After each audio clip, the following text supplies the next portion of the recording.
Bom dia, graça e paz. Quem está feliz com o Senhor Jesus essa manhã? Vamos abrir a palavra no Salmo 119 e nós vamos ler 3 versos desse salmo. 3 orações do salmista pedindo a Deus algo muito importante: inteligência. Salmo 119, o maior salmo na Bíblia. Nós vamos ler o verso 73, o 125 e o 144. Então vamos lá, Salmo 119, verso 73. Diz assim: As tuas mãos me formaram, dá-me inteligência para aprender os teus mandamentos. Aquela tradução: as tuas mãos me formaram, dá-me o que, gente? Entendimento, para aprender os teus mandamentos. Agora o verso 125, vamos ler juntos na mesma tradução. 125, olha lá: sou teu servo, dá-me o que? Discernimento, para compreender os testemunhos. Em último lugar, 144, dá-me entendimento, dá-me discernimento, os teus testemunhos são eternamente justos, dá-me discernimento para que eu tenha o quê? Vida. Olha que bonito essa oração, uma oração que o salmista repete, pedindo a Deus entendimento, pedindo a Deus discernimento. Discernimento para quê? Para viver, para entender os mandamentos, para guardar os mandamentos, para viver os mandamentos. Quem quer viver isso? Quem quer entender os mandamentos de Deus, guardar os mandamentos de Deus, praticar os mandamentos de Deus? Isso é uma fé inteligente, amém? Que Deus então nos abençoe, amém? Concordando com a oração que a querida fez aqui, que Deus nos abençoe nesse nosso estudo sobre uma fé inteligente, seja para a glória de Deus, em nome de Jesus, amém. Queridos, eu quero conversar com vocês então sobre esse tema, sobre essa busca que a Bíblia apresenta de homens e mulheres de Deus, buscando entender a palavra, viver a palavra. E eu tenho estudado esse assunto desde a minha adolescência, porque é uma necessidade nossa, como cristãos, muitas vezes apresentar uma resposta. Eu quero falar 4 assuntos essa manhã, 4 assuntos práticos. Eu vou falar sobre a importância da cosmovisão cristã. Vou explicar cada uma dessas coisas. Número 2, eu vou falar sobre a importância da leitura na vida de um cristão. Não só ler a Bíblia, mas a importância da leitura para um jovem cristão. Terceiro, eu vou mostrar na Bíblia aqui, a importância de você refletir, pensar, raciocinar, estudar, né? E em quarto lugar, a importância de apresentar respostas bíblicas para as pessoas. Então, quem tá feliz de novo essa manhã, vamos estudar a Bíblia? Vamos? Amém? Então vamos lá. Primeiro assunto: a importância da cosmovisão cristã. O que é cosmovisão cristã? Simples. A palavra às vezes era assustadora. Cosmovisão parece um negócio assim muito difícil. É muito simples. Cosmovisão cristã é a sã doutrina. É a maneira que nós, cristãos, entendemos o mundo. Toda pessoa tem uma cosmovisão. Todo ser humano interpreta o mundo de uma maneira. Às vezes, as pessoas olham para o mesmo acontecimento, e tem várias pessoas olhando para esse acontecimento aqui. Só que cada pessoa tem uma visão diferente, ela compreende o mundo de uma maneira. Então ela vai interpretar esse acontecimento de uma maneira diferente. Eu vou dar um exemplo. Uma vez eu estava no aeroporto com o meu pastor, o pastor Jorge Linhares, e tinha uma mulher estrebuchando no chão, com a cobra assim. E todo mundo em volta, no aeroporto de Confins, em Belo Horizonte, preste atenção. E a mulher estava no chão estrebuchando assim, ó. Várias pessoas ficaram em volta da mulher estrebuchante. Era uma anaconda mineira. E todo mundo ficou em volta dela e a mulher estrebuchando no chão. Olha que interessante. Cada pessoa tem uma o quê? Cosmovisão. Dependendo da maneira que a pessoa entende o mundo, ela vai interpretar aquele mesmo acontecimento, quem está entendendo? De uma maneira diferente. Então tinha uma médica, meu Deus, ela está tendo um ataque epilético. Porque ela entende que o mundo é só ciência, que não tem sobrenatural. Quem entendeu em nome de Jesus? Outra pessoa olhou, meu Deus, ela comeu alguma coisa e passou mal. Cada um falou, cada um interpretou, cada um falou a mesmo acontecimento. Quando meu pastor, estava andando com o meu pastor, nós escutamos os gritos. O que o pastor Jorge já falou? Mas está endemoniada. Aí o pastor Jorge chegou assim, vem cá, Davi. A gente estava chamando o nosso pastor, não, peraí que tem que expulsar o demônio. Aí, vamos orar aqui. Com licença, quem é o senhor? Ele, eu fui enviado pelo médico dos médicos. Aí todo mundo saiu. O pastor Jorge colocou a mão na cabeça daquela mulher, repreendeu o demônio no nome de Jesus Cristo. A mulher levantou e ficou normal e começou a limpar a baba. E aí orou, cuidou. Quem está entendendo o que eu estou tentando falar? Mas o que eu quero enfatizar aqui é a cosmovisão. Cada pessoa olhou a mesma coisa. Quem aqui tem Instagram? Quem tem Instagram? Deixa eu ver, levanta a mão. Levanta a mão. No Instagram não tem os filtros diferentes? Não tem os filtros? Cosmovisão. É claro que isso é apenas um exemplo, gente, é apenas um exemplo. Mas é como se fosse a maneira, as lentes, o filtro pelo qual a pessoa vê o mundo. E nós vivemos uma vida baseada na palavra de Deus. Então você é um jovem de Deus, você é uma moça de Deus. Você está na sua escola, na sua faculdade, e você vai ter que interpretar o mundo, a vida, com a mente de Cristo, de acordo com a palavra. Com os olhos de Jesus, olhos de amor, olhos da palavra. Então, número um. Primeira importância, vou destacar coisas importantes para a nossa vida, para a gente defender a fé, viver uma fé inteligente. A primeira delas é essa. Para você ter uma fé bíblica, número um, você vai ter que desenvolver uma cosmovisão cristã. E não tem outro jeito de desenvolver uma visão cristã do mundo, se não for lendo a Bíblia, se não for estudando a Bíblia. Então, jovem, preste bem atenção. Existem doutrinas fundamentais da fé cristã. E você precisa entender essas doutrinas fundamentais. São 4 doutrinas essenciais. Existem várias doutrinas no cristianismo, né? A doutrina da revelação, a doutrina de Deus, a doutrina da criação, a doutrina do homem, a doutrina do pecado, a doutrina da salvação de Cristo, a doutrina da salvação, a doutrina da igreja, a doutrina do Espírito Santo, a doutrina do juízo final. São várias doutrinas.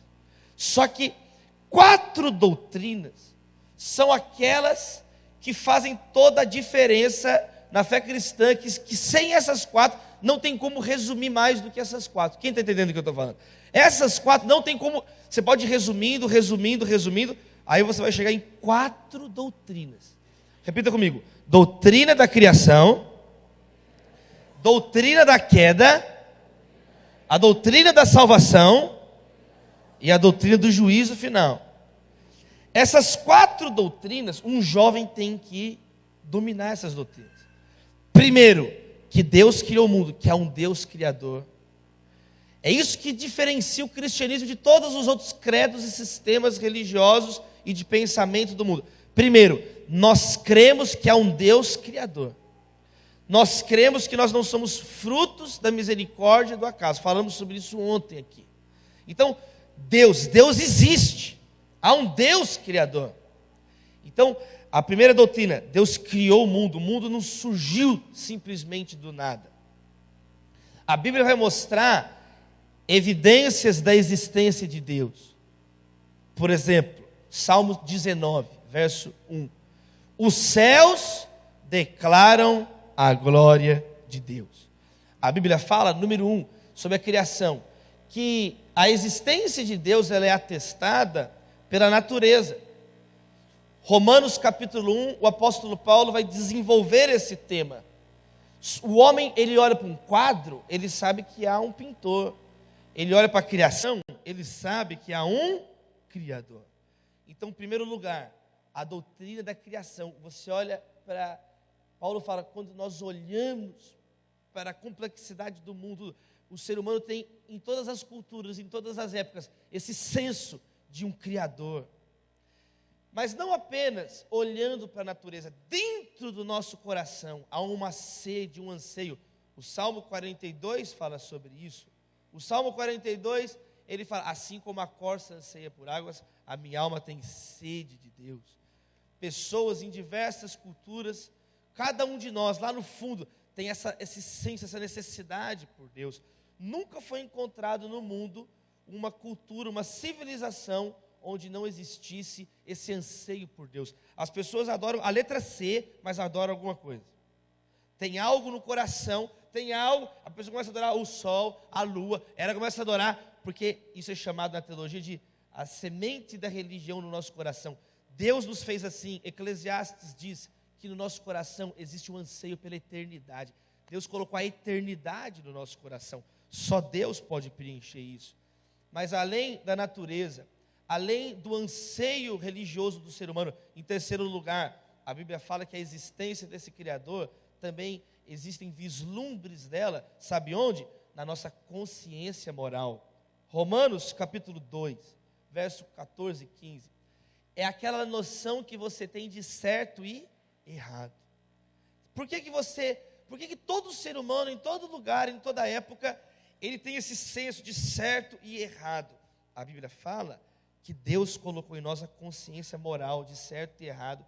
E quando a gente faz alguma coisa errada, pode não ter ninguém olhando, pode estar você sozinho, você faz algo que você não deveria ter feito, que é contrário à palavra de Deus. A Bíblia fala que no nosso coração, a nossa consciência nos acusa. A gente fica triste, não é assim? É uma experiência que todos nós já passamos por ela. A gente fica triste. Mas por que a gente está triste? Ninguém viu, ninguém sabe. Por quê? Porque a Bíblia fala que nós somos criados por Deus como seres morais, que os mandamentos de Deus estão gravados no nosso coração. Então você desobedece, às vezes mesmo sem conhecer profundamente a Bíblia, o fato de você desobedecer, contrariar o mandamento de Deus, sabe o que acontece? Você fica triste. Paulo fala que a nossa consciência, ora nos defende, ora nos acusa. Então, jovem, eu estou dando alguns exemplos, para você ver que a fé cristã, ela não é uma coisa qualquer. Ela não é uma piada. A fé cristã, ela é profunda. Ela apresenta uma visão completa da vida. E começa, número 1, com a doutrina da criação. Há um Deus criador, que se revela na natureza, que se revela no nosso anseio pelo divino, que se revela na nossa consciência de certo e errado, a consciência moral. E em quarto lugar, que se manifesta plenamente na palavra de Deus em Jesus Cristo, que é a palavra encarnada. Jesus é a maior prova que Deus existe.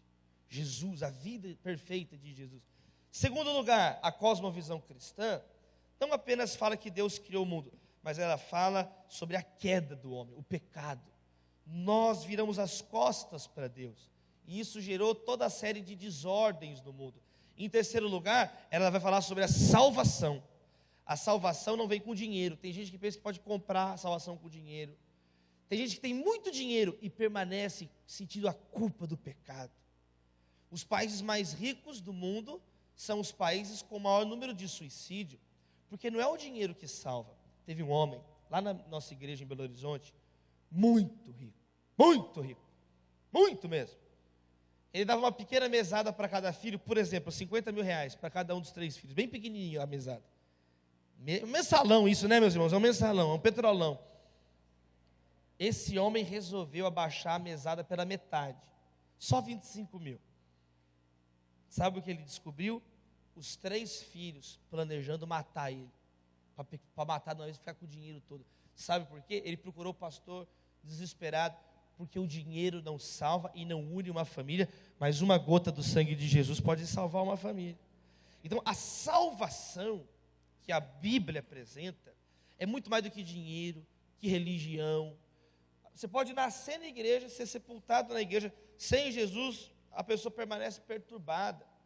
O apóstolo Paulo é um grande exemplo disso, porque ele era um religioso, zeloso. Paulo fala assim: ninguém na minha idade me superava no farisaísmo. Paulo ele era bem religioso. E o que ele fala da vida dele? Que ele falava: miserável homem que sou. Ele permanecia sentindo um senso de inadequação, até que Jesus toca o coração dele. Até que Jesus... Então o Evangelho é essa mensagem, que não é educação que salva, não é religião, não é dinheiro, não é poder, não é fama. A salvação é algo mais profundo. É o nosso estudo aqui na conferência sobre o sangue de Jesus. Mas a Bíblia não termina aí. A mensagem cristã começa que há um Criador, o homem está separado de Deus, Jesus nos reconcilia com Deus, mas termina aí? Não.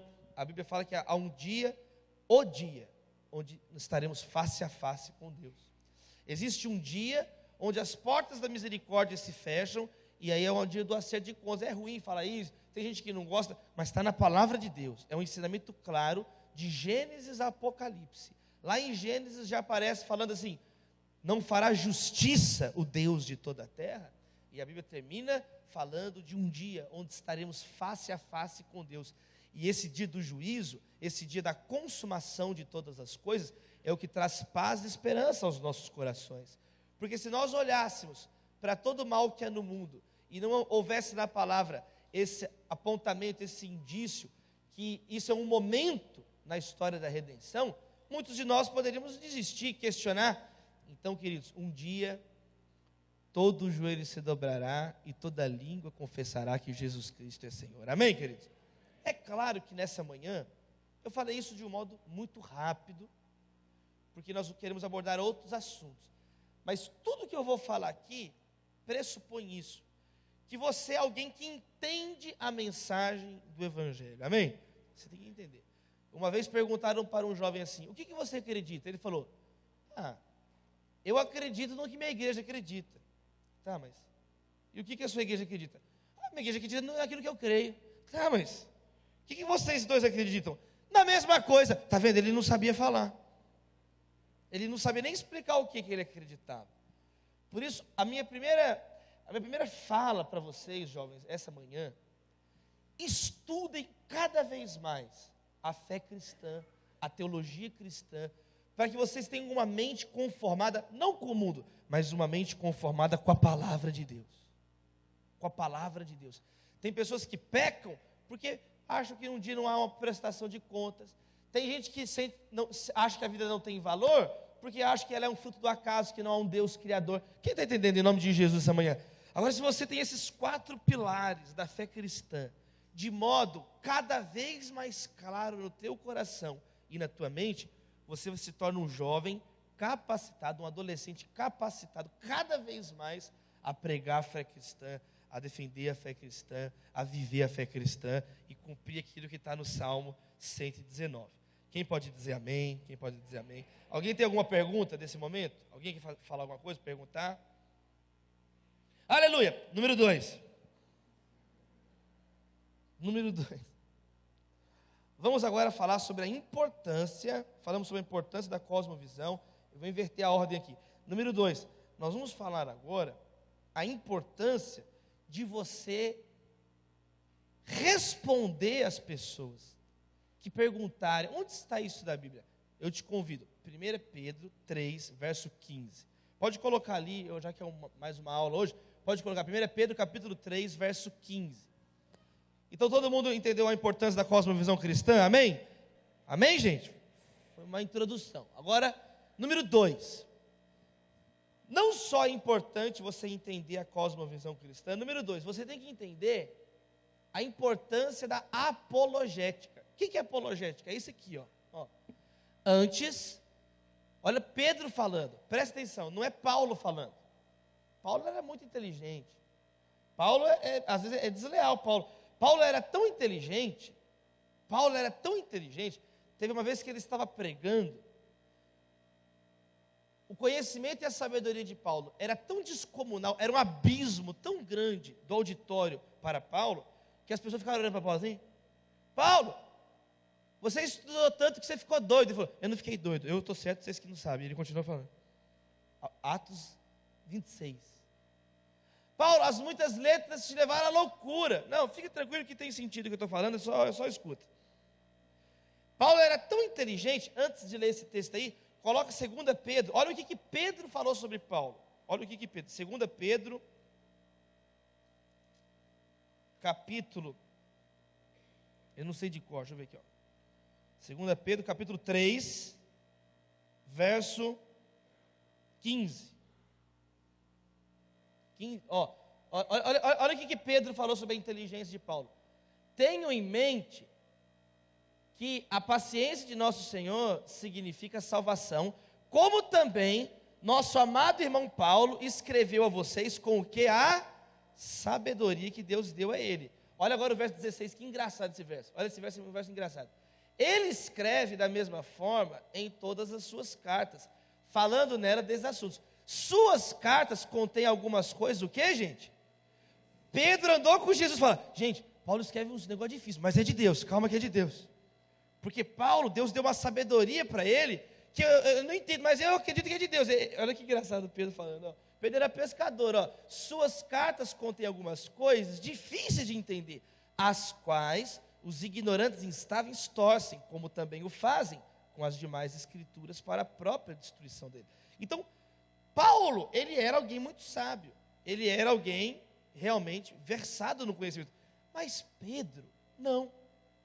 Pedro era alguém simples, Pedro era um pescador, Pedro era o contrário, Pedro era tão simples, ao ponto, coloca em Atos, quer ver, eu estou vendo aqui na hora, aqui, Atos capítulo 4, olha o que o Sinédrio fala sobre ele, coloca ali Atos capítulo 4, o comentário quando eles falam, verso 13, olha só, Atos 4, verso 13, olha o que os doutores da lei do Sinédrio falaram. Vendo a coragem de Pedro e de João, e percebendo que eram o quê? Homens o quê, gente? Comuns, olha aqui, e sem o quê? Sem instrução, ficaram admirados e reconheceram que eles haviam estado com. Então Pedro era alguém simples, como eu e você, sem instrução, simples. Só que ele vivia com quem? Com. Então agora, depois disso, vamos ler o que ele fala em 1 Pedro 3,15. Olha que interessante. 1 Pedro 3,15. Agora podemos ler o texto contextualizado. Então, quem está escrevendo isso aqui não é Paulo. Não é alguém cheio de diploma na parede. É alguém simples, mas que ama Jesus. Quem ama Jesus? Quem ama Jesus? Nós amamos Jesus. E olha o que Pedro fala. Então, antes de tudo, para você defender a fé, santifique Cristo como Senhor em seu coração. Só pode defender a fé quem ama Jesus de verdade. A palavra santifiquem, que aparece ali no grego, é a mesma palavra santifique que aparece na oração do Pai Nosso. Pai Nosso que estás no céu, santificado seja o teu nome. O que é santificado? É separado, é colocado no pódio. Então, assim, está aqui, tudo aí, santificado seja o nome de Deus, o nome de Deus acima, está vendo? Separado. É a mesma coisa essa palavra aqui, é a palavra colocar no pódio, colocar no pedestal, colocar no degrau mais alto. Então, antes de tudo, quer defender a fé? Antes de tudo, santifique Cristo. Jesus tem que estar em primeiro lugar. Quem quer ter Jesus assim, em primeiro lugar? Quem quer ter Jesus assim? Então, porque senão não tem sentido. Porque senão a pessoa vai ficar só brigando. Ela quer ter razão. Jesus não chamou a gente para ter razão. Jesus chamou a gente para anunciar o Evangelho. Jesus chamou a gente não para ficar brigando com os outros. Paulo fala para Timóteo: o homem de Deus não deve ser briguento. O homem de Deus não deve ser respondão, no sentido de ficar brigando. Ele deve ser amável e ensinável. Ele tem que ser apto a ensinar. Amém, queridos? Amém? Amém? Amém? Não confunda defesa da fé com ignorância, com brutalidade, com querer ter razão. Porque Jesus não chamou nenhum de nós, nem para ser juiz de ninguém, muito menos para ser advogado de ninguém, mas Ele falou: vão e sejam minhas testemunhas. Quem quer ser testemunha de Jesus? Você não é juiz de ninguém para julgar ninguém. Nenhum lugar da Bíblia fala que você tem que ser advogado de ninguém. Você foi chamado para ser testemunha. O que é testemunha? É alguém que viu algo e ela conta o que ela viu. Então você não pode ser testemunha de Jesus se os seus olhos não contemplarem a palavra de Deus, se os seus olhos não contemplarem Jesus. Então vamos lá, santificar Cristo como Senhor no coração. E aí vem a orientação de Pedro, um homem simples. Estejam sempre preparados para responder a qualquer pessoa que pedir a razão da esperança que há em você. Olha que interessante. Esse texto é conhecido na teologia como mandato da apologética. Apologia é uma palavra grega que significa resposta, discurso de volta. Então, a apologética cristã é uma disciplina que vai estudar o quê? Como que nós podemos viver isso aqui? Como que nós podemos apresentar para as pessoas respostas quando elas perguntarem? Agora, você já percebeu que ninguém pergunta para a gente do nada? Eu nunca estava parado um dia assim no ponto de ônibus, e alguém que eu nunca vi chegou para mim e falou assim: ei, qual a razão da esperança que é em você? Ninguém faz isso. Qual a razão da esperança? Não. Só vai perguntar a razão da esperança quem o quê, gente? Convive com a gente. Quem olha que em nós há algo diferente. Por isso eu pergunto: você quer viver a esperança de Deus de verdade na tua vida? Você tem que viver. O capítulo 3 de Pedro, 1 Pedro, fala do sofrimento. Pedro está falando de sofrer, de sofrimento, de sofrimento. Por isso que o momento que você mais vai ter oportunidade para falar, responder sobre a esperança, é no momento, no meio do sofrimento, que você crê em Jesus e louvar Jesus. Porque louvar Jesus quando está tudo bem é legal, e louvar Jesus quando está no sofrimento. Então, querido, quando você estiver num momento difícil, aí que é a hora de você mostrar ao mundo que o seu Deus é maior do que o seu sofrimento. Amém, meus irmãos? Aí vai começar a acontecer isso. As pessoas vão começar a perguntar: mas por que você é assim? Quem alguém na escola já perguntou, na faculdade: por que você não bebe e enche a cara igual todo mundo? Mas por que você não se droga? Mas por que você vai para a igreja e não vai para a balada? Eles não perguntam isso? Por quê? Por que você é diferente? Por quê? Quando a pessoa pergunta o porquê, é hora de você então mostrar o seu conhecimento da Bíblia, mostrar a sua experiência com Deus. Agora, qual que é o problema disso aí? Para nós, é que muitas vezes nós preferimos ficar quietos. Porque não é mais fácil ficar quieto? É mais fácil. Quando você fica quieto, até o Provérbios fala sobre isso. Quem fica quieto se passa por sábio. Já viu o menino? O menino é todo arrumado, ele é todo legal, ele quer namorar a menina, ele quer convidar a menina para sair, ele é todo legal, aí ele chega, começa a falar, a menina desanima: ai meu Deus, não tem nada na cabeça. Se ele ficasse quieto, ele ia ter mais chances de namorar a menina, de sair com a menina. Mas ele começa a falar: e aí, velho, o Flamengo? A menina desanimou na hora. A menina desanima na hora. Por quê? A Bíblia fala: quando você fica quieto, é só você ficar quieto assim, ó. Você parece que é inteligente. Você começa a falar, a pessoa vê que você é uma cabeça oca. Então tem gente que prefere o quê? Eu vou ficar quieto. Eu vou contar uma história para vocês. Uma vez, quando eu estava no primeiro período do curso de Direito, na PUC, sabe o que eu fiz? Eu andei no corredor e vi uma placa, um aviso: quer estudar filosofia? Aí estava lá convidando, falei: eu quero. Eu fui no dia da reunião. Quando eu entrei na reunião, sabe quando você entra no lugar e você tem certeza absoluta que você está no lugar errado? Sabe, foi esse dia. Quando eu entrei, eu estava de all-star, de calça jeans, todo de qualquer jeito, todo mundo de terno, de gravata. Só que quando eu olhei, eu já estava no meio da sala. Eu fiquei com vergonha de sair. O que eu fiz? Eu sentei. E fiquei quieto. Aí eu falei: vou só ficar quieto, que vão pensar que eu sou inteligente. Eu fiquei quieto. Aí eu li o título do livro que estava sendo estudado. Olha o título do livro, é de um filósofo chamado Immanuel Kant. Olha o título do livro. Esse é o título do livro. Estou explicando 3 vezes. Prolegômenos a toda metafísica futura que queira apresentar-se como ciência. Esse é o título do livro. Eu tinha 17 anos de idade. Prolegômenos a toda metafísica futura que queira apresentar-se como ciência. Quando eu li aquilo, eu não só não entendi, como eu esqueci o que eu sabia. Eu esqueci quem eu era, qual o sentido da vida, o que eu estava fazendo ali. Eu fiquei, o que é isso aqui? Eu esqueci as coisas, deu amnésia. Falei, misericórdia. Aí eu falei, eu não sei o que eu estou fazendo aqui, eu não sei nem quem eu sou mais. Quem sou eu? Onde estou? E o professor Marcelo Campos Galupo começou a ensinar, e quanto mais ele falava, mais quieto eu ficava. Quando eu olhei para todo mundo estava concordando. Eu falei, eu vou concordar também, comecei a concordar. Quanto mais o professor falava, mais eu concordava. Eu tinha um óculos do Harry Potter, assim, eu coloquei, e fiquei de óculos olhando. Aí eu achei muito legal, porque teve uma hora, mais para o final da palestra, que eu escutei dois colegas falar atrás assim, aquele menino ali deve ser um gênio. Eu estufei o peito assim. Que legal isso, eu não sei nada e ainda estou sendo elogiado. Aí o que eu fiz? Saí da sala como um gênio, eu não entendi nada. Perdi o rumo da existência, não sabia nem como é que voltar para casa. Sabe por quê? Porque quem fica quieto, está tranquilo. Por isso que a escola tem o quê, gente? Prova. Por que já prova? Porque fica todos os alunos lá. Aí tem a prova, você tem que fazer a prova para ver se você sabe alguma coisa. Senão você não tem o conhecimento.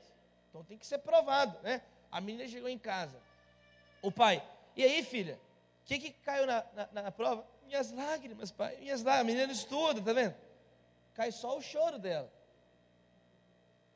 Ficar quieto sempre é mais fácil. Mas Jesus nos chamou para ficar quieto. Eu quero mostrar então como que você pode, 3 maneiras que você pode aumentar a tua coragem para pregar. Número 1, sabe o que aumenta a nossa coragem para pregar? Oração. Mas eu quero falar 3 motivos específicos que você pode orar.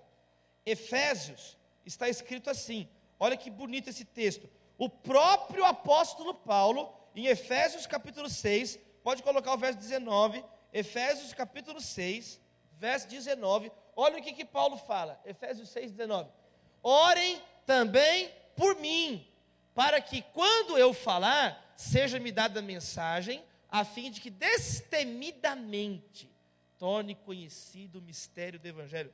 Na minha tradução fala, com intrepidez. Quem quer falar de Jesus destemidamente, com intrepidez? Então, se Paulo pediu orações, você acha que a gente não pode orar por nós também? Nós podemos orar. Se Paulo, que era tão preparado, falava, gente, ore para eu ter coragem. Ora para eu ter coragem. Porque tem momentos, meus irmãos, que é difícil. Eu fui lançar o livro Formigas, 1 mês atrás, no Tribunal Superior do Trabalho em Brasília, TST. É a instância mais alta da justiça trabalhista no Brasil. Meu irmão, quando eu olhei no primeiro banco, o presidente do tribunal, os ministros, 3.000 servidores, secou as lágrimas, secaram, tudo secou. Eu fiquei assim, a boca nem abria, grudou a menina. Eu não consegui nem falar. Eu não consegui falar. Eu falei, meu Deus, eu tenho que orar mais. Porque às vezes acontecem situações na nossa vida, assim, Paulo falou, gente, orem por mim. Eu quero falar 3 coisas que você pode orar. Número 1, ore por oportunidades para falar de Jesus. Ore por isso. Paulo, ele tem outros textos, não dá para ler todos os versos agora, é muito rápido o nosso tempo. Mas Paulo, aliás, eu tenho até que horas para falar, senão eu vou ficar falando até amanhã. Que horas? Pastor, até que horas? Vou falando, você me avisa aí. Oh, aleluia, oh, aleluia. Eu estava falando alguma coisa, eu tenho certeza. O que eu estava falando? Orar por oportunidade. Se você começar a orar por oportunidade, Paulo fala assim, orem por mim, para que a porta me seja aberta para pregar. Tem gente que nunca fez essa oração. Por isso que você nunca ganhou uma pessoa para Jesus. Você não está nem aí. Você não está nem aí de falar de Jesus. Você não está nem aí de cumprir, de responder. Você está preocupado com a tua vida, com as tuas coisas. Eu te desafio, número 1, orar. Deus, eu quero oportunidades para falar de Jesus. Oportunidades para falar de Jesus não é falar na conferência, no congresso, é o tempo todo, o dia todo, onde você está. Cada pessoa que você olha é uma oportunidade para falar de Jesus. Cada pessoa que você conhece. Você nunca olhou para uma pessoa que não fosse importante para Jesus. Querido, comece a orar. Deus, me dê oportunidade. Me dê oportunidade. Me dê oportunidade. Você sai de casa. Senhor, que eu possa hoje falar de Jesus para alguém que precisa. Então, primeiro, você ora pedindo oportunidades. Sabe o que vai acontecer? Fica tranquilo. Se você está pedindo oportunidades, Deus vai te colocar em oportunidades para falar. Aí você tem que orar. O segundo motivo. Sabe o que você tem que orar? Por capacidade para falar de Jesus. Porque falar de Jesus, se a pessoa estuda para tocar um instrumento, querido, nós precisamos orar para cumprir os propósitos de Deus também com excelência. Não é assim de qualquer jeito. Então você ora pedindo oportunidade, e eu te desafio você começar a orar. Deus, me dê a palavra certa na hora. Porque Jesus, ele disse assim: o que vocês vão ter que dizer, fica tranquilo, porque na hora o Espírito Santo vai lembrar vocês. O Espírito Santo vai colocar a palavra certa na boca de vocês. Então comece a orar para você ter a palavra certa. Em terceiro lugar, ore pela conversão das pessoas. Ore para o Espírito Santo tocar no coração, como Paulo fala em 2 Coríntios, capítulo 4. Ore para que as escamas das mentiras, o véu da mentira caia e o Evangelho brilhe na vida das pessoas. Amém? Se você começar a orar por oportunidades, por capacidade e pela conversão da vida das pessoas, fica tranquilo, vidas vão começar a se render a Jesus através de você. Agora, se você também não está nem aí, se você vai vivendo, vamos para o culto lá, convida assim, é uma coisa de qualquer jeito, fica tranquilo, ninguém vai ver Jesus em você. Eles vão ver mais uma pessoa normal. Que ele é uma pessoa normal, que é crente, é um cara crente aí. Agora, se você começar a falar de Jesus, orar, sabe o que acontece? Você nem percebe, teu rosto começa a brilhar. E as pessoas chegam e começam a perguntar: por que você é assim? Por que você é diferente? Para onde você está indo sábado à noite? Onde você vai domingo? Por que você falou aquilo na sala? Mas por que é assim? As pessoas começam a ser atraídas pela presença de Deus na tua vida, porque você é sal. E uma das funções do sal é dar sede. Uma das funções do sal é sede, meu irmão. O sal dá sede. Se você for o sal da terra de verdade, as pessoas vão começar a sentir sede de Deus. Agora, querido, se você não está nem aí, então, por exemplo, eu poderia contar muitos testemunhos. Eu tenho orado por isso. Eu não estou falando nada para vocês que eu não faça, senão eu seria hipócrita. Se eu chegar aqui e falar, é fácil. Eu tenho orado, pedido a Deus, oportunidades. Sabe o que tem acontecido? Deus tem me colocado para falar de Jesus para gente que eu nunca imaginei na minha vida. Por exemplo, tem uma menina em Belo Horizonte, que essa menina, ela é dançarina de polidense. A boate que essa menina vai, fica parada. Ela arrasa quarteirão. Eu comecei a falar de Jesus para essa menina. Ela tem uma academia, eu comecei a falar de Jesus para essa menina. Fui lá, levei lá uma revista, convidei para participar de um projeto cultural, e aí comecei a conversar, comecei a orar por ela. Um dia, a minha esposa está aqui, ligou de madrugada no meu telefone, começou a mandar um monte de mensagem de madrugada no meu telefone. Ela estava no meio da balada, começou a me mandar mensagem de madrugada. O que é isso aqui? Olha aqui, Natália. Aí nós olhamos, era a menina: pastor, ore por mim. Eu não sei nem o que eu orei. Deus, abençoa a tua serva para não cair do poste. Eu não sei nem o que eu orei. Eu não sei nem o que eu orei, mas eu orei, meu irmão. Quem quer semear a palavra no coração das pessoas? Eu batizei um DJ residente de uma boate em Belo Horizonte, que o nome da boate é um palavrão, eu não posso nem falar aqui. Esse cara não tem nada a ver comigo, com a minha criação, com o meu jeito, eu não entendo as gírias, eu não entendo nada, mas eu comecei a falar de Jesus. Convertido, lavado no sangue de Jesus, meu irmão. Jogador de futebol, Nós batizamos no nosso culto de jovens lá, eu batizei o Luan, atacante do Atlético Mineiro. Você começa a falar de Jesus, orar por Jesus, sabe o que acontece? Obrigado, Miguel. Sabe o que acontece? Deus começa a usar a tua vida. Teve um jovem, o nome dele é Caetano, eu não trouxe meu telefone, senão eu colocava aqui para vocês ouvirem um áudio dele, posso trazer à noite. O telefone está aí não, né? Caetano Maioli, ele chama. Esse menino me ouviu um dia falar de Jesus lá em Guarapari, no estado do Espírito Santo. Escuta, eu estou contando essas histórias para aquecer tua fé, amém, querido? Para você ver que é possível. E eu falei de Jesus. Esse menino, numa conferência como essa de jovens, ouviu. Ele era o maior traficante de drogas de Guarapari, o Caetano. E ele ouviu a palavra. Ele foi a única pessoa que recebeu Jesus, que tomou uma decisão no culto. Ele veio à frente, chamei e orei. Passaram anos. No começo desse ano, ou ano passado, no começo desse ano agora, eu fui, no ano passado, eu fui para Guarapari. Quando eu cheguei na igreja, teve um jovem, o Caetano Maioli, ele é meio brutamonte assim, e aí pastor, tudo bem? Eu falei, tudo. Pastor, eu quero te falar uma coisa. Fala. E ele contou a história dele. 3 anos atrás, não sei quantos meses, não sei quantos dias, o senhor veio aqui, pregou, e eu era traficante de drogas.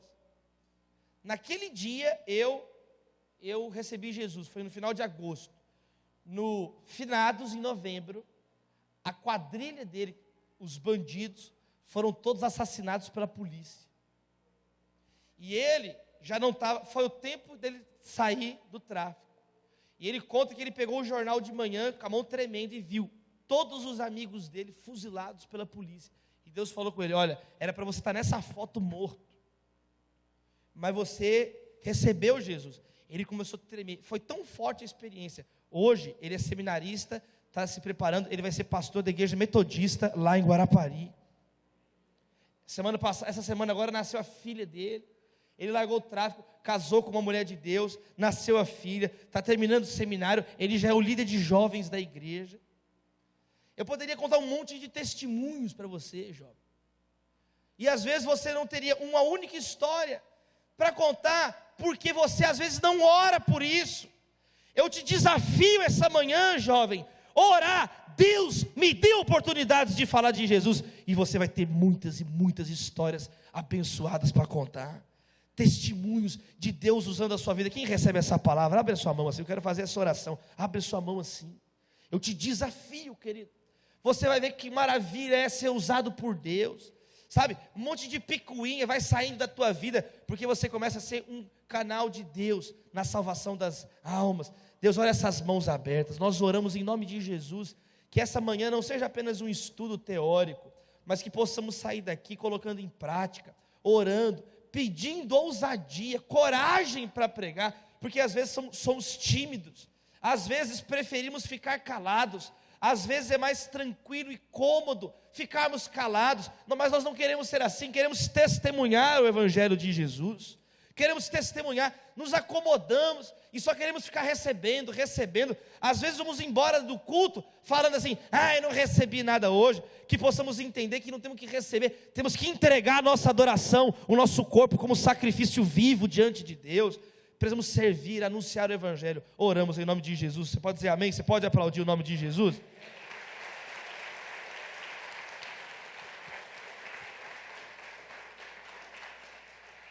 Como é que você vai aumentar a tua coragem então para pregar e responder? Número 1, você pode aumentar a tua coragem orando.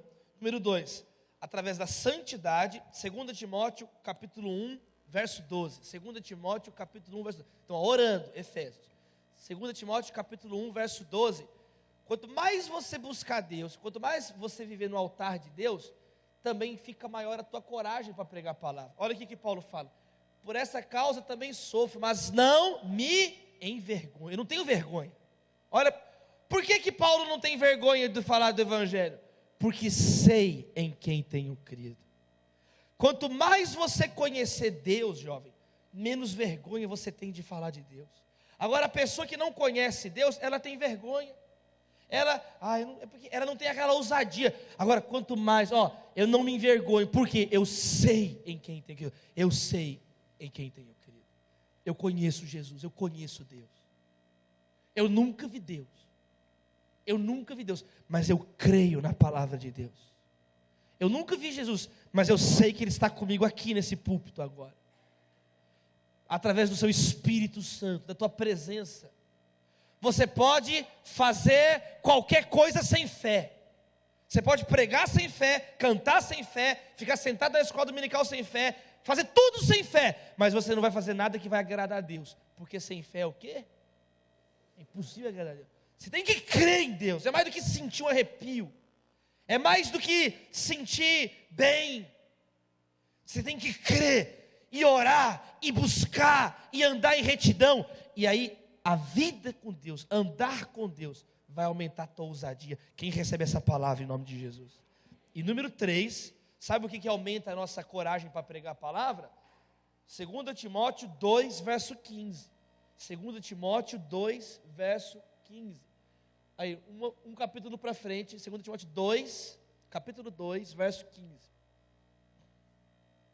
Procure apresentar-te a Deus aprovado, como obreiro que não tem do que se envergonhar, e que maneja o que, gente?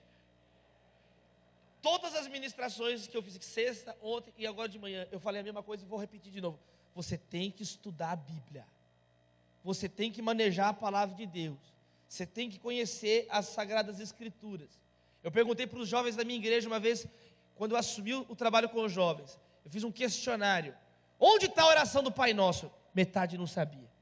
Coisas básicas. Fala 5 versos sobre fé de cor, não sabe falar. Fala um verso de Jesus, o único mediador entre Deus e os homens, a pessoa não sabe dizer. É claro que ela é presa fácil do diabo, é um jovem vulnerável, sabe tudo, sabe a escalação do time, sabe tudo das Olimpíadas, sabe tudo de esporte, tudo de política, tudo de tudo, sabe tudo, mas não sabe o que precisa saber, a palavra de Deus. O que mais precisa, o jovem não sabe, conhecer as Escrituras. É claro que vai ser uma pessoa, sabe, levada por qualquer lado. Agora, querido, se você, olha só, você não vai ter do que envergonhar se você manejar corretamente a palavra da verdade, conhecer esse livro aqui. Eu quero falar um pouco sobre a Bíblia agora, um exemplo de apologética, um exemplo. Apologética tem vários temas clássicos, temas atuais. Por exemplo, temas atuais, questão do como que a igreja deve lidar com as questões da... Quem está acompanhando? Homofobia, essas confusões todas. Isso é um tema delicado. É um tema apologético. Outro tema, células tronco, ciência, aborto. Isso são temas que envolvem ética cristã, teologia e envolvem apologética. Então tem muitos temas atuais das ciências. Agora tem temas clássicos.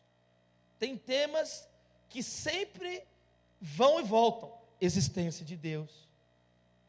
Jesus ressuscitou não dos mortos. E um dos vários outros temas. E um dos temas clássicos é: quais são as provas que a Bíblia é a palavra de Deus? Esse é um tema apologético. Quem está entendendo em nome de Jesus? Amém, gente? Quais são as provas que a Bíblia é a palavra de Deus? Eu quero falar um pouco sobre isso então. Então, a Bíblia. Vamos falar olha, algumas informações importantes. Eu estou dando exemplos. Tudo isso eu vou indicar depois. Posso indicar para vocês uma lista de livros sobre cada um desses assuntos que você pode estudar e aperfeiçoar e se interessar. Um aluno de psicologia, do curso de psicologia, vai ter alguns temas. Um aluno do ensino médio, são outros assuntos. Um aluno de direito, são outros assuntos. Alguém gosta de arte, cultura, cinema, são outros assuntos. Mas alguns dizem respeito a todos. Então a Bíblia, olha que interessante. Número 1, a Bíblia, ela é um livro que é indestrutível. Todas as pessoas, nenhum livro foi mais combatido do que a Bíblia, queimado do que a Bíblia. Nenhum livro foi mais visado para ser exterminado na história do que a Bíblia. E a Bíblia continua na nossa mão até hoje. Tem uma frase assim: a Bíblia é como uma bigorna. Quem já viu bigorna? Aquela pedra forte. Uma bigorna que já desgastou muitos martelos. Todo mundo bate na Bíblia, bate na Bíblia. O martelo deixa de existir e a bigorna permanece. Voltaire foi um filósofo da época do Iluminismo na França. Ele disse assim: daqui 100 anos não vai existir nenhuma Bíblia na Europa. A Bíblia é coisa do passado, não vai ter Bíblia mais. 100 anos depois que Voltaire disse isso, ele já estava morto, e na casa onde ele viveu foi fundada a Sociedade Bíblica da França. E a casa dele ficou cheia de Bíblia até o teto. Todas as pessoas que tentaram destruir a Bíblia não estão por aí. E a Bíblia continua sendo estudada por nós aqui hoje de manhã. Stalin disse o seguinte: na época da União Soviética, no auge do poder dele no comunismo, ele disse assim: aqui na praça de Moscou, o comunismo vai enterrar o cristianismo. O comunismo não tem lá, e a Bíblia continua sendo pregada, lá e aqui. Porque a Bíblia diz: céus e terra passarão, mas as minhas palavras não passarão. Então, uma primeira informação interessante: a Bíblia é um livro? Não é um livro qualquer. É número 1. É um livro que desperta paixões, e é um livro que as pessoas não... é o contrário, cada vez mais ela influencia positivamente a história do mundo. George Washington, primeiro presidente dos Estados Unidos, ele disse assim: é impossível governar o mundo sem Deus e sem a Bíblia. Qualquer disciplina, se você começar a estudar na ciência moderna, os pais da ciência moderna, todos foram majoritariamente cristãos. Kepler, o astrônomo, que calculou as elipses dos planetas do sistema solar em torno do Sol, era alguém que amava Jesus. Ele falava assim: quanto mais eu estudo os céus, quanto mais eu estudo as estrelas, os planetas, mais eu admiro as mãos do nosso Criador. Pouca ciência afasta de Deus, muita ciência me aproxima cada vez mais de Deus. Você pode ver, por exemplo, também, então a Bíblia não só é um livro indestrutível, segundo, a Bíblia é um livro que influencia positivamente o mundo. Terceiro, a Bíblia é o livro mais traduzido da história. Nenhum outro livro se compara com a Bíblia em número de traduções. Só um exemplo simples. Por exemplo, se você pegar um dos livros mais vendidos nos últimos anos, 50 Tons de Cinza, mais ou menos 60 idiomas, mais ou menos. Quando um livro se torna um grande best-seller, como por exemplo nos últimos anos, Harry Potter, Código da Vinci, sabe esses livros que fazem um grande e estrondoso sucesso? 50 Tons de Cinza, livros. Eles chegam a 60 traduções, 50 traduções, 60 traduções. Sabe quantos idiomas a Bíblia tem? Eu fui até corrigido pelo presidente da Sociedade Bíblica do Brasil, porque no livro Fé Inteligente, que eu escrevi em 2014, eu falo que são 2.200 idiomas, mas já me corrigiram, hoje são 2.800 idiomas ou dialetos, em trechos ou completa. A Bíblia já está disponível, então não há comparação possível. Quem percebeu o que eu estou falando aqui? Quem percebeu? Não há comparação entre a Bíblia e nenhum outro livro. Os livros de maior sucesso, 60, 50. A Bíblia, 2.000, quase 3.000 idiomas. Então a Bíblia não é um livro qualquer. A pessoa que pode não acreditar na Bíblia, mas ela tem pelo menos que respeitar a Bíblia. Quem entende isso que eu estou falando em nome de Jesus? Quando você vê alguém assim: a Bíblia é coisa de... Essa pessoa está demonstrando a ignorância dela. Ela não pode falar isso do livro mais traduzido, mais difundido da história da humanidade. Mas não para por aí. A Bíblia, em quarto lugar, é um documento confiável. Já viu gente que fala assim: a Bíblia, ela foi alterada. Já viu? Tem gente que não entende nada e fala assim: a Bíblia, o que garante que o que está escrito na Bíblia é isso mesmo? A Bíblia foi inventada, mudaram, alteraram a Bíblia. Isso é uma coisa, a pessoa que não sabe nem o que está falando, ela não sabe nem o que está falando. Existem pergaminhos antigos do século II da era cristã, espalhados, são vários pergaminhos.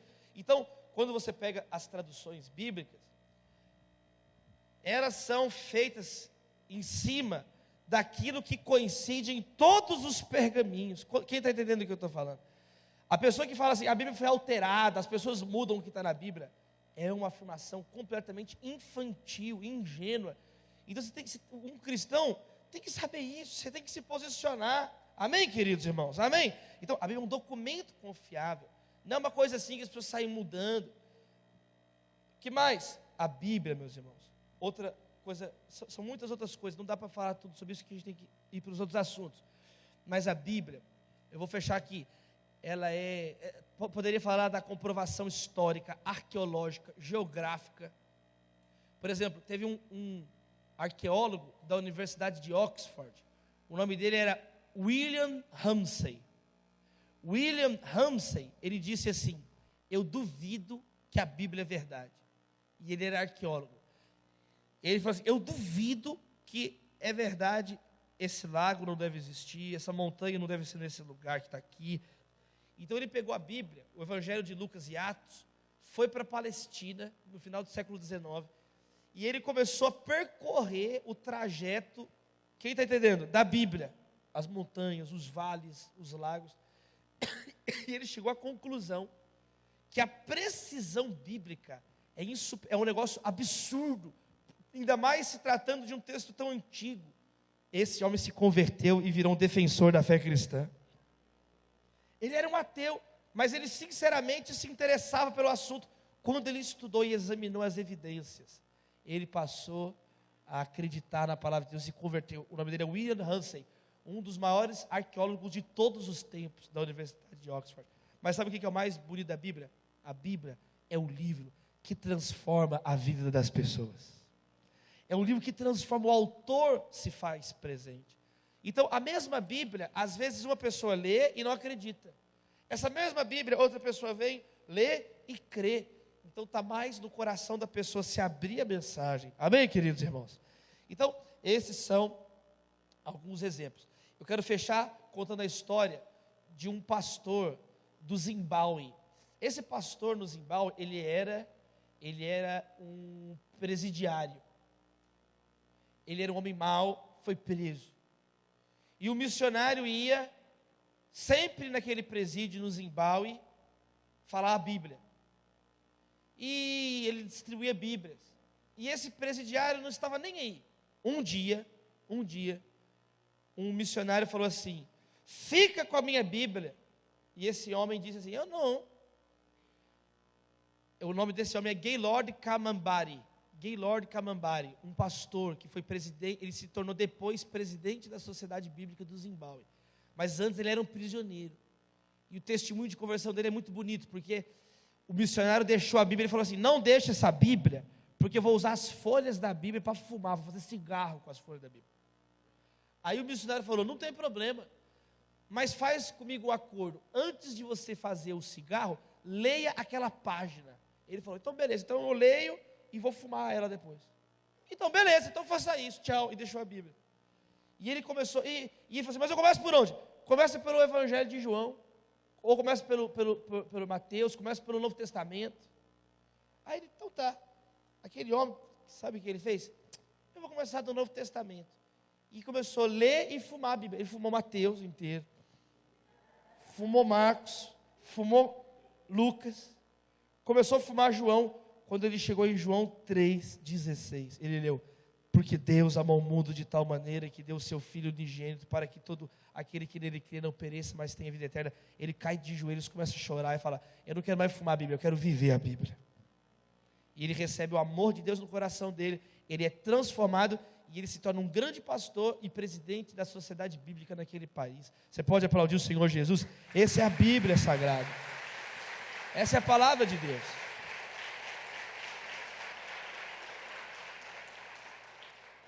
Em primeiro lugar, falamos um pouco sobre a cosmovisão cristã. Em segundo lugar, falamos um pouco sobre a apologética, sobre 1 Pedro 3,15, devemos estar preparados, devemos ter ousadia. Vimos como que podemos ter ousadia orando, vivendo com Deus, conhecendo a palavra. E vimos agora alguns exemplos, no caso, como defender que a Bíblia é a palavra de Deus, como mostrar para uma pessoa que a Bíblia não é só uma coisa qualquer. Amém, queridos? Nós temos mais 2 assuntos e alguns minutos. Terceiro assunto, então, falamos sobre a importância da cosmovisão cristã, a importância das respostas da apologética. Em terceiro lugar, eu quero falar sobre a importância da leitura. Coloque ali, por favor, 2 Timóteo, capítulo 4, verso 13. Falar algumas palavras sobre isso, eu quero orar por vocês também sobre isso aqui, ó. Isso aqui são, de acordo com todos os biblistas, 2 Timóteo é a última carta de Paulo, e são as últimas palavras dele aqui para Timóteo na carta. Ele já tinha dito, alguns versos acima, no verso 7, combati o bom combate, acabei a carreira, guardei a fé. Quer dizer, Paulo já estava no final do ministério dele, tranquilo, gente? Mas olha que interessante o que ele fala. Quando vier, Timóteo, traga a capa que deixei na casa de Carpo, em Trode, e os meus o quê? Livros, especialmente os pergaminhos. Paulo gostava muito de ler. Paulo estava no final da vida, no final do ministério, mas ele faz, Timóteo, traga a leitura. É algo muito importante na vida de um jovem, de um homem de Deus, de uma mulher de Deus. Primeiro porque nós temos que ler a palavra. Falei sobre isso aqui já. Vocês não leram as escrituras? Nós desperdiçamos muito tempo na vida com coisas completamente inúteis, e muitas vezes não primamos pela leitura da palavra, que tem o poder de mudar decisivamente as nossas vidas. Então, a leitura tem que ser um hábito. Ela é um hábito. Do mesmo jeito que um exército, ele tem arsenal de guerra, o arsenal de um evangelista, de um pregador, de homens de Deus, de jovens que estudam nas melhores universidades, são livros, é o conhecimento de Deus. Então, eu quero falar algumas lições sobre leitura. Eu aprendi a ler muito cedo. Meus pais me alfabetizaram em casa. Com 3 anos eu já era alfabetizado, 3, 4 anos eu lia fluente. Então, eu leio muito. A minha esposa está ali de testemunho, eu leio muito, né, Natália? A minha esposa está ali, fala que é a minha irmã em Cristo, mas também é minha esposa. Fala aí, Natália. Não foi combinado não, é verdade, viu? Ela pode até vir falar aqui se ela quiser, ela pode vir comentar alguma coisa sobre isso aqui. Não estou falando de supetão com ela ali. Mas eu leio muito. E isso é algo importante para um jovem. Eu leio mais ou menos 100 a 120 páginas por dia, desde os 15, 14 anos de idade. Eu leio livros inteiros num dia. Eu li um livro no voo de São Paulo para cá. Então, isso faz muita diferença. Eu quero, inclusive, no final, na oração final, orar por vocês sobre isso.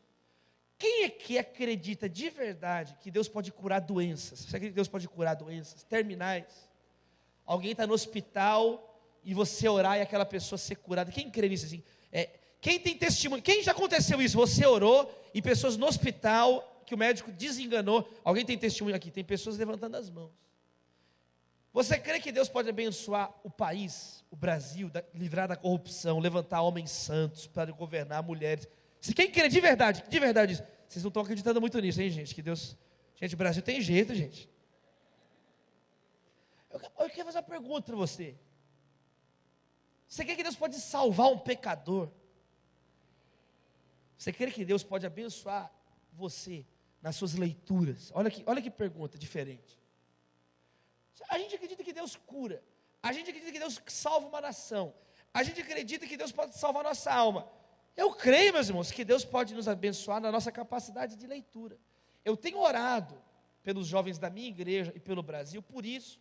Tem gente que não teve esse hábito, teve gente que nunca foi incentivada, teve jovens que não tem um ambiente adequado em casa às vezes, tem jovem que não tem muita concentração, ele começa a ler e dorme, ele começa a ler e a borboleta voa e vai atrás da borboleta, ele esquece o que ele estava lendo, porque às vezes não tem concentração. Eu quero orar por você, para Deus te abençoar, para Deus tirar trauma do teu coração, amém, queridos?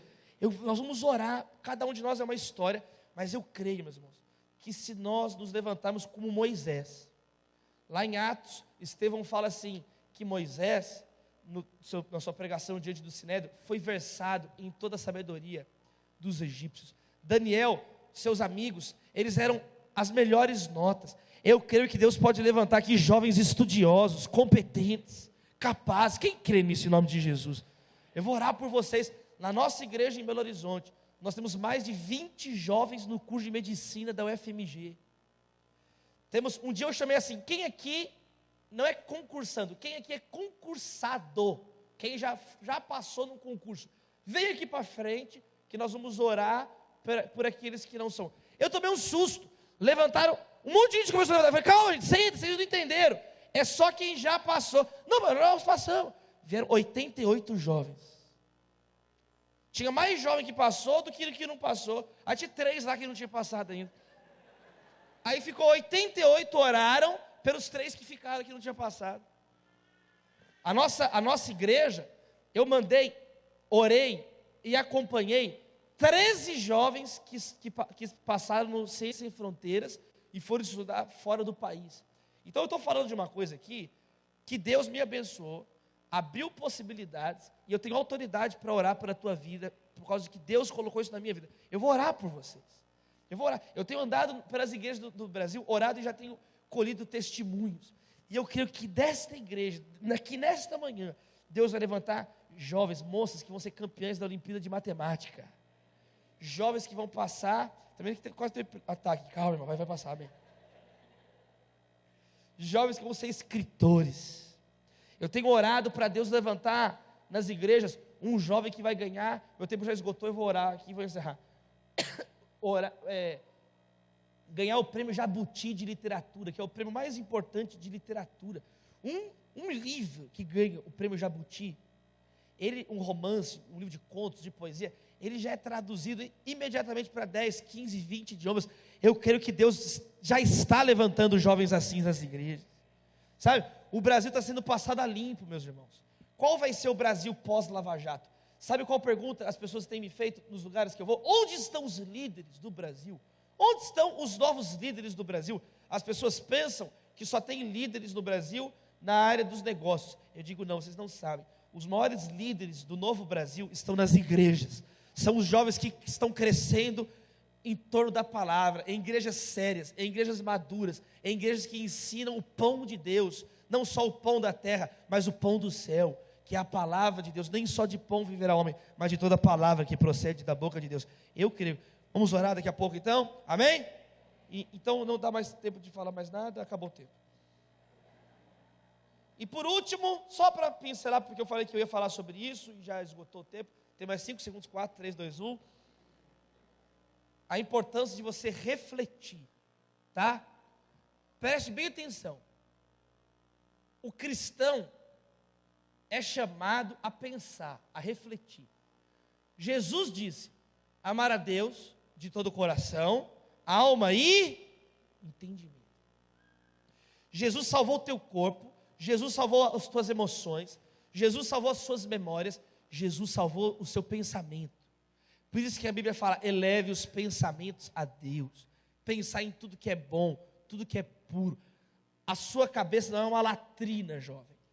A tua cabeça não é uma privada para ter lixo aí dentro. A tua cabeça tem que ser habitada por pensamentos de Deus, por coisas sérias, sagradas, santas, tudo que é digno de louvor. Para que Deus possa limpar as nossas mentes, amém, queridos? Que Deus possa limpar as nossas mentes. E que você possa começar a encher a sua mente. Isaías, está escrito assim, de longe, eu ganhei um bônus do Super Mario ali, 9 minutos, é verdade aquilo ali? Pode? Eu vou falar. Pode. Ganhei um bônus, oh aleluia.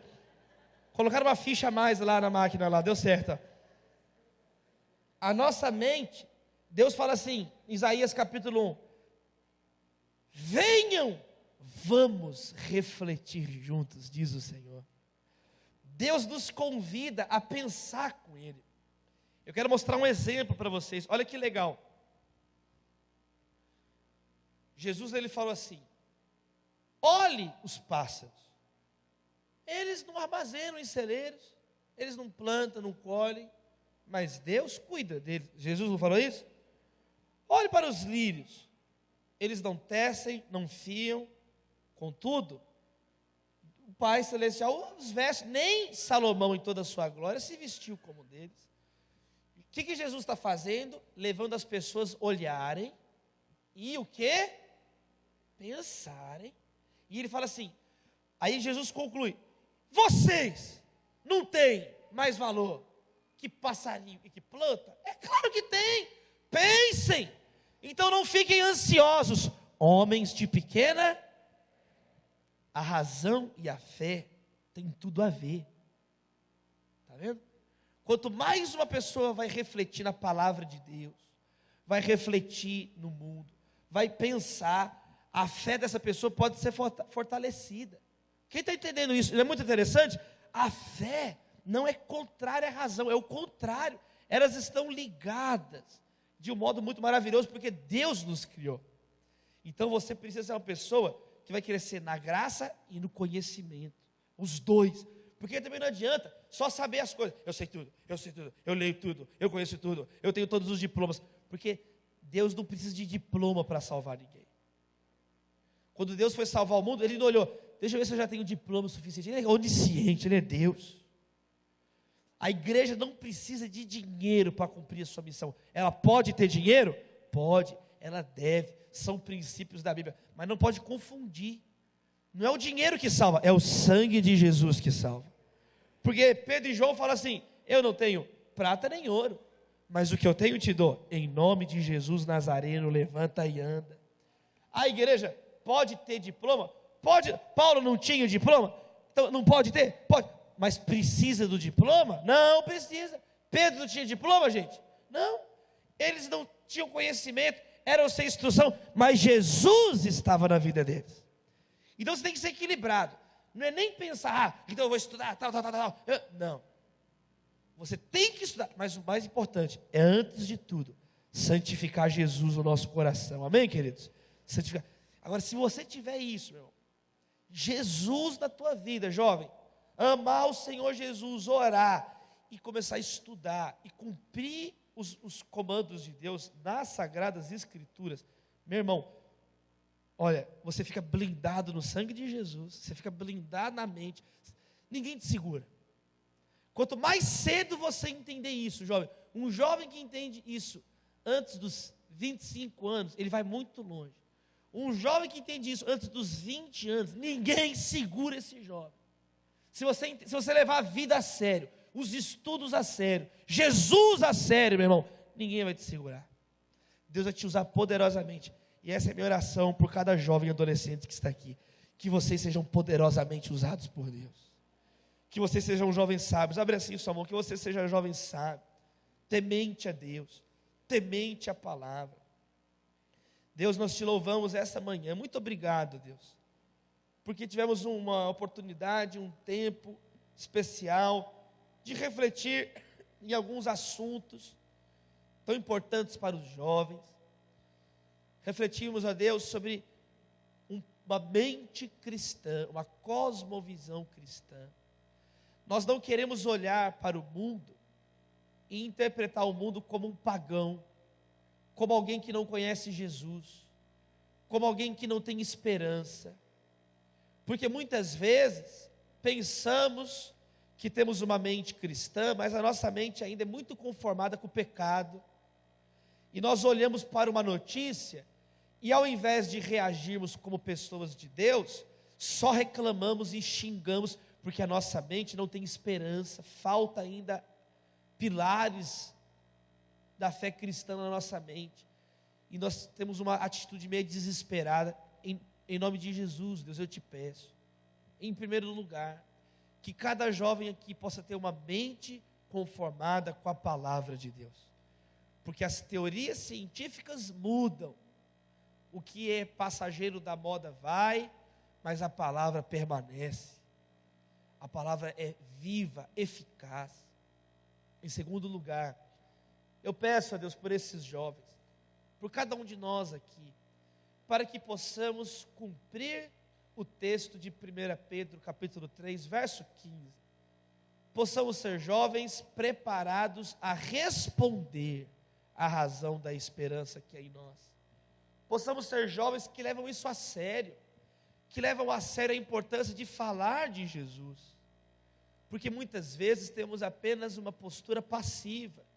Ficamos esperando, e pior, muitas vezes ninguém nos pergunta nada, porque não vem em nós uma atitude diferente, não vem em nós brilho nenhum. Não queremos mais ser assim. Queremos ser pessoas que não interessa se estamos com os primos brincando na rua, na escola, na faculdade, no trabalho. Queremos que Jesus esteja conosco em todos os lugares. Queremos ter o brilho do Evangelho nos nossos olhos, nas nossas palavras. E que quando nos perguntarem, possamos responder com alegria. Por que nós amamos Jesus?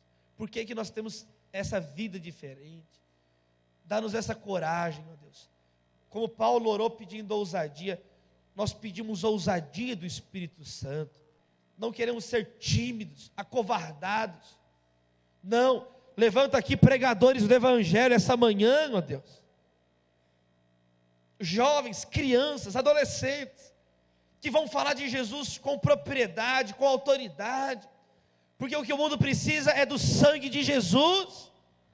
Se o mundo precisasse de respostas econômicas, Deus teria enviado um economista para resolver os problemas.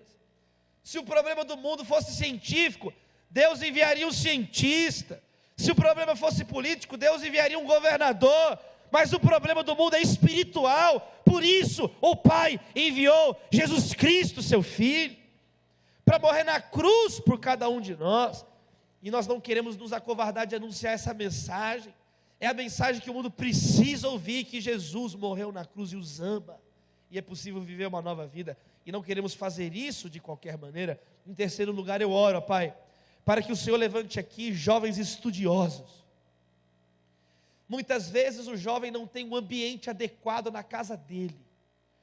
Muitas vezes o pai só briga com a mãe, é um homem alcoolizado, alcoólatra. Muitas vezes a casa não há o mínimo incentivo para o jovem estudar.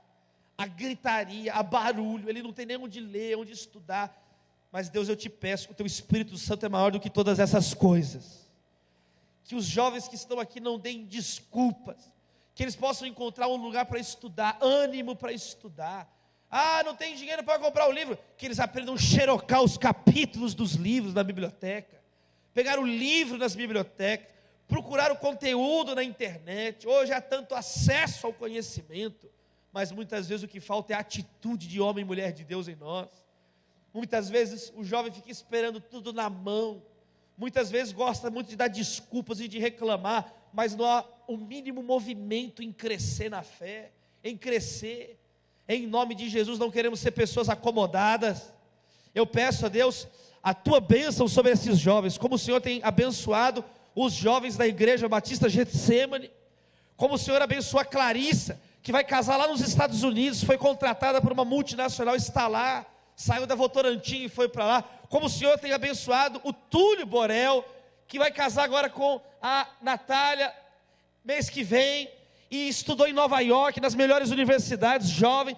Como o Senhor tem abençoado a Renata Toffoli, que está trabalhando no governo, na seção de turismo, que foi o curso dela, e tantos jovens que eu poderia citar, a Deus, que o Senhor já está abençoando na minha igreja. Eu peço essa mesma unção sobre esses jovens aqui, ó Deus. Portas abertas nas melhores universidades, nos institutos de pesquisa de excelência da nação, ó Deus, nas academias de letras, nas academias de cinema. Levanta artistas, produtores, levanta homens e mulheres cheios do Espírito Santo em todas as áreas da sociedade. Queremos viver para a tua glória, Deus. Não estamos brincando aqui essa manhã, não estamos brincando de servir a Deus. O Brasil precisa tanto, ó Deus, de pessoas bem posicionadas na sociedade, para que justiça, princípios do reino de Deus sejam estabelecidos nessa nação. Uma nação que está sendo, ó Deus, zombada no mundo inteiro nesse período das Olimpíadas. Tamanho descompasso do Brasil com certas nações do mundo, que já superaram problemas básicos que o Brasil não consegue superar, não porque falta capacidade, não porque falta natureza, não porque falta espaço, recursos, mas porque falta muitas vezes vergonha na cara do brasileiro. O que tem faltado é santidade, é oração, é seriedade nos estudos. E o Brasil é motivo de piada, e o Brasil é motivo de chacota entre as nações. Senhor, tem misericórdia e piedade de nós, ó Deus. Nós nos arrependemos, não transferimos a nossa responsabilidade para ninguém. Nós pedimos perdão, porque muitas vezes só queremos divertir, e tem pessoas morrendo de fome do nosso lado, e tem pessoas doentes do nosso lado, e tem pessoas sofrendo violência doméstica do nosso lado, e nós não estamos nem aí, toca na tua igreja, ó Deus, toca na tua igreja, que teoricamente é tão poderosa, mas na prática é tão fraca, míope muitas vezes. Tem misericórdia de nós, purifica os nossos corações, as nossas motivações, e que o teu nome seja exaltado através das nossas vidas. E em quarto e último lugar, eu peço a Deus, que possamos ter uma geração de pessoas que vão pensar mais, refletir, não agir de qualquer jeito como animais irracionais, mas pessoas, ó Deus, cada um de nós, cada um com o seu jeito, cada um na sua realidade, cada um no seu tempo, mas que possamos te amar com todo entendimento, porque muitas vezes somos tão emotivos, somos às vezes tão levados só por aquilo que sentimos. Nós queremos mais do que sentir, nós queremos ter fé, viver integralmente o Evangelho, queremos atender o convite do nosso Senhor em Isaías, queremos pensar o mundo de acordo com Jesus, refletir sobre as questões com olhos cheios de amor, de graça, de perdão e de misericórdia.